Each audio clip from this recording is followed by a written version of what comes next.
The Andy Pollin Show on ESPN 630, the sports capital. This is Orioles preview. Orioles with a day off today. They open a 4-game series with the Astros tomorrow at Camden Yards. They're coming off a 2-game sweep of the Boston Red Sox in Boston, winning 4-3 and 11 last night. Samuel Basallo drove in the go-ahead run in the 11th on a groundout. Now, they had blown a 2-run lead that had been built in part with a Colton Cowser double, and they scored 3 runs in the 5th inning.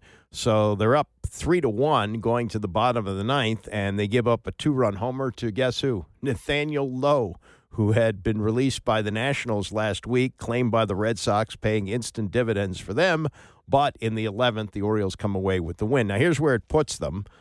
They are now 59 and 67, so they're 8 games under 500. They are 8.5 games out of the wild card, which is somewhat encouraging, but there are a bunch of teams in front of them: Kansas City, Cleveland, Texas, Tampa Bay, and the LA Angels. So big hill to climb for them to somehow get back in the race, which, doesn't seem realistic at this point, but you never know. And they've got some games against good teams, Houston coming in for 4, and then they've got 4 against Boston starting Monday. So an 8-game homestand about to begin with a flicker of hope.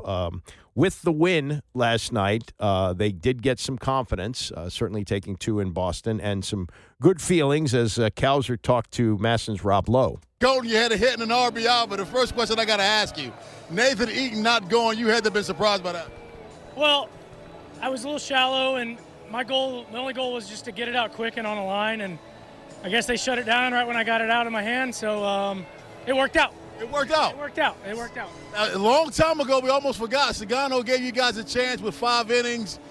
He's really turned the season back around. Looks like he looked at the beginning of the season. Yeah, he looked great tonight. I think he ran into a little bit of a pitch count there, but overall he was working both sides of the plate, up and down, and just really had him off balance. What about Rico Garcia coming in, bases loaded, no outs, and wiggling his way out of that? My goodness. I mean, his stuff was electric tonight. Changeup was locating it well. Getting ahead in counts was, I think, the big thing. And then just kind of buried them. So, that's all you can ask for in a situation like that. Seattle playoff team, you take 2 out of 3 against them. Houston, the playoff team, you take 2 out of 3 against them on the road. How good is it to come in here and just shock this crowd here in Boston? Yeah, I think we're just trying to go out there and have a lot of fun. We're at a point in the season where, we got a young clubhouse right now, and everyone's trying to get their feet wet, but a lot of really, really talented players, hopefully we can throw a couple wrenches in there toward this last month and a half. Yeah, it's a long shot, but, it's something that you can at least try for at this point with all of what's happened this year, including the firing of the manager, Brandon Hyde. Tony Mansolino has taken over and has done a pretty good job. I don't know, good enough to hang on to the job for next year, but they have played much better since he took over just before the All-Star break. And this was Mansolino with the wrap-up of last night's game, including how his bullpen failed him in the 9th, but they managed to power through this. Yeah, it's been tough. We've had our issues here in the 9th inning. It hasn't been super clean. Last time out, Geraldo and Houston threw that 9th inning in the extra inning game, that second game, and it was a really clean 9th inning, we thought. So just kind of as that thing set up and how we used it with ends being down tonight, he wasn't available. It kind of landed on Geraldo, and, unfortunately kind of walked that first guy. Probably would have loved to see him use his fastball more against Rami Gonzalez, the leadoff hitter, and just it became a little bit of a mess early on. But fortunately, Geraldo settled down, and bases were loaded. He was in a big spot, and he got us through the inning right there and gave us a chance to extend the game and win the game. How fortunate do you feel to have won a game like that? Well, we played good. I don't know if fortunate's the right word. I feel like we deserved to win that game in a lot of ways. We played the way we played that game in Houston. I felt like, we probably deserved to win that game. So to win one of those 2 games, I feel like that's fair. Is that the exact pitch you want the style swinging at in that situation? Hey, you know what? Contact's king, in this game. And we're talking about batting average and stuff the other day. And, to me, it's indicative of contact and contact quality. Contact being an important piece of the game. For a long time in this game, it was the 3 true outcomes, and contact was overlooked. But when you got runners in scoring position, contact wins. 3 straight series wins against playoff contenders. You're 8.5 out in the wild card now. What's the level of belief in that clubhouse? We're just trying to play good baseball. I'm not so sure that's kind of where our mind is. We dug ourselves a really deep hole. I think we're really proud that over the last 3 months of the season, we have one of the better records in the game as you look all 30 teams. So we'll keep playing good. We'll kind of see where this thing goes, and, who knows. The field stuff speaks for itself, but what does it mean for him to come up in a moment, Fenway Park, tie game, 11th inning, to be able to come through in a moment like that? Yeah, it's funny, as we kind of got him up right there to pinch hit. I'm paying attention to see, is he nervous? This is a really big moment he's going up for. And, for me, if he was nervous, he probably would have taken the first pitch because that would have been abnormal because he swings the bat. And he came out of the gate swinging it. He was himself. I don't feel like that at-bat was any different and, made contact, helped us win the game. How impressive was that escape back from Rico Garcia? Yeah, that's the story of the game right there for Rico. It's a Hawaiian kid. He's calm. His dad's here. His dad flew in from Hawaii. That inning got away from Cade a little bit. And Rico comes in, bases loaded right there. He was fine.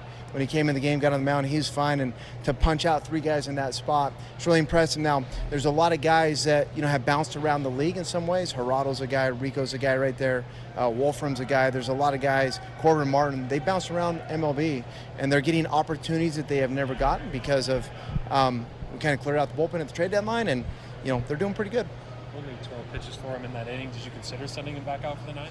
I think with how emotional of a high it was to punch out 3 guys, bases loaded right there, I felt like it'd been irresponsible to send him back out.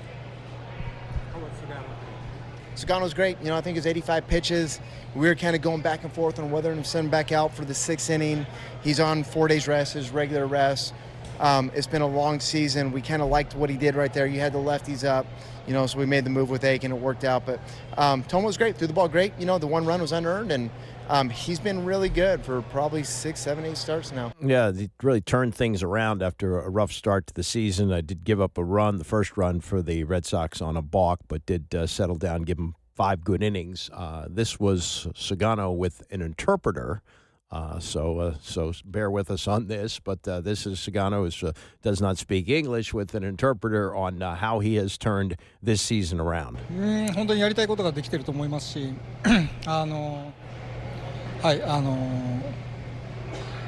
コマンドも良くなってますし、全体的に良くなっていると思います。I've been able to do what I wanted to do, and overall command has been great. So yeah, it's been good. Jump from July to August. What specifically have you kind of been working on for that span?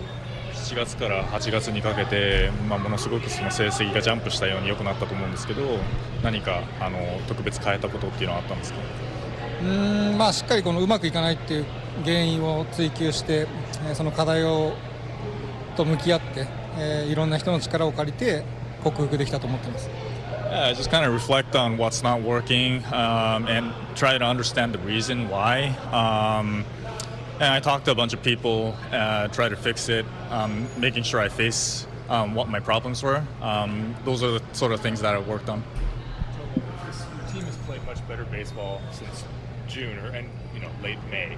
What has been part of the turnaround, and how exciting is this to see, even though you guys traded guys away at the deadline?